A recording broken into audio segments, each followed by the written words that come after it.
جہنم کا تعارف۔ جہنم میں گرایا گیا پتھر 70 سال بعد جہنم کی تہہ میں پہنچتا ہے۔ جہنم کے ایک احاطے کی 2 دیواروں کے درمیان 70 سال کی مسافت کا فاصلہ ہے۔ جہنم کو میدان حشر میں لانے کے لیے 4 ارب 90 کروڑ فرشتے مقرر ہوں گے۔ جہنم کا سب سے ہلکا عذاب آگ کے 2 جوتے پہننے پر ہوگا، جس سے جہنمی کا دماغ کھولنے لگے گا۔ جہنمی کی ایک داڑھ بڑا دانت احد پہاڑ سے بھی بڑا ہوگا۔ جہنمی کے جسم کی کھال 42 ہاتھ 63 فٹ موٹی ہوگی۔ جہنمی کے دونوں کندھوں کے درمیان سوار کی 3 دن کی مسافت کا فاصلہ ہوگا۔ دنیا میں تکبر کرنے والوں کو چیونٹیوں کے برابر جسم دیا جائے گا۔ جہنمی اس قدر آنسو بہائیں گے کہ ان میں کشتیاں چلائی جا سکیں گی۔ داروں جہنموں کو دیے جانے والے کھانے شوہر کا ایک ٹکڑا اگر زمین پر گرایا جائے تو ساری دنیا کے مال اسباب معیشت برباد کر دے۔ جہنمیوں کو پلائے جانے والے مشروب کا ایک ڈول دنیا میں ڈال دیا جائے تو ساری دنیا کی مخلوق کو بدبودار کر دے۔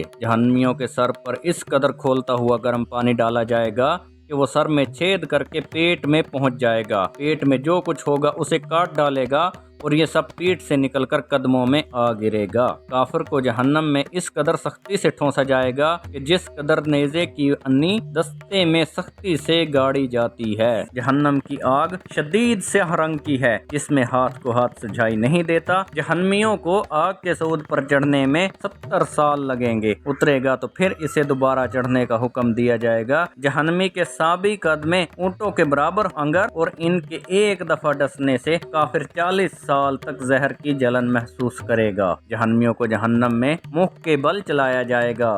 جہنم کے دروازے پر عذاب دینے والے 4 لاکھ فرشتے موجود ہوں گے، جن کے چہرے بڑے ہیبت ناک اور سیاہ ہوں گے، کچلیاں انگلی ہوں گی، سخت بے رحم ہوں گے اور اس قدر کے جسم کے دونوں کندھوں کے درمیان پرندے کی 2 ماہ کی مسافت کا فاصلہ ہوگا۔ یہ ہے وہ ہولناک اور المناک عقوبت خانہ آخرت کے بارے میں جس کا ذکر قرآن مجید اور احادیث مبارکہ میں بار بار جہنم کے نام سے کیا گیا ہے۔ اللہ تعالی ہم میں سے احسان عظیم کے صدقے اس سے محفوظ اور مامون فرمائے، اور بے شک وہ بڑا بخشنے والا اور رحم فرمانے والا ہے، اور جو چاہے وہ کرنے پر قادر مطلق ہے۔ اللہ پاک ہم سب کو دوزخ کے عذاب سے محفوظ فرمائے۔